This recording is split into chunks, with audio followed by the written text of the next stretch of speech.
Can't is not part of your vocabulary. If you just put your mind to it, you can do it. And you believe that? Yeah. That's the crazy thing is if you're never given limits, then you think, I can do anything. And if she could do anything, she wanted it to be this, what she saw her hero, Dominique Moceanu, doing on TV. There was just one problem. Jennifer was born without legs, a devastating birth defect that had led her natural parents to abandon her the day she was born. It bothered me to think that there was a little girl that was left at the hospital, and she had no legs, so I thought she needed a family that would love her and take care of her. Sharon and her husband Gerald brought her home to the tiny town of Hardinville, Illinois. Population 50, they say, if you count the dogs and cats. They decided to raise her like they raised their 3 healthy sons, with no limitations and just one simple rule. Never say the word can't. You said, I want to be a tumbler. You didn't have legs. Right. You kind of need those, most people think, to tumble. Well, think again.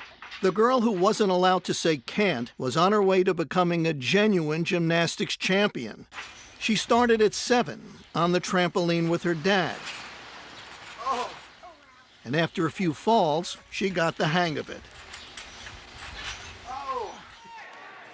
In time, she was competing. And soon after that, she was dominating. And by high school, Jennifer Bricker, are you ready for this, was the tumbling champion of the state of Illinois. Soon, Jennifer was pursuing other sports too. Even one you'd figure she had absolutely no chance to play well, until it turned out she could steal the ball, even grab a few rebounds. And she could make baskets, too. She didn't consider herself handicapped. She was talking to some friends one time, and one of them said something about her being handicapped. She said, well, I'm not handicapped. And they said, well, you have to use a wheelchair. She said, just to keep them getting dirty. One day at age 16, out of curiosity, Jennifer asked her mother a question. Hey, is there anything that you, know about my adoption or biological family that you didn't tell me? I said, okay, but you got to sit down. And she said, Mom, I'm always sitting. And she said, maybe you should sit down. I said, okay, let me sit down.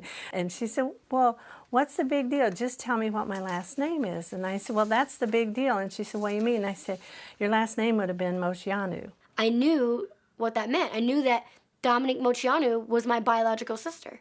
When she finally tracked Dominique down, Jennifer wrote her a letter. Inside the envelope were adoption papers, a photograph, and a stunning piece of news. My biological last name is Moceanu. That line, I was just like, I can't believe this is happening. Everything was there. The evidence was there. Jennifer looked like the spitting image of my youngest sister, Christina. What a moment for anyone to even speak to their childhood idol, but for their childhood idol to be their sister, that's something. She told me she was an athlete in the letter. In fact, I was her inspiration to start tumbling and doing gymnastics. And then on the phone call, she goes, oh, by the way, I have no legs. I mean, she's like, wait a minute, didn't you just tell me that you're an acrobat and you did all these sports? And I could just hear the wheels turning, and Yeah. And I said, who is this girl? Oh my gosh. How did she have this attitude to persevere in life and overcome every obstacle? And she's my sister. Jennifer has moved out to Hollywood. Where else if you want to be a star? She drives a specially equipped car and lives a normal, independent life. And she's earning a living.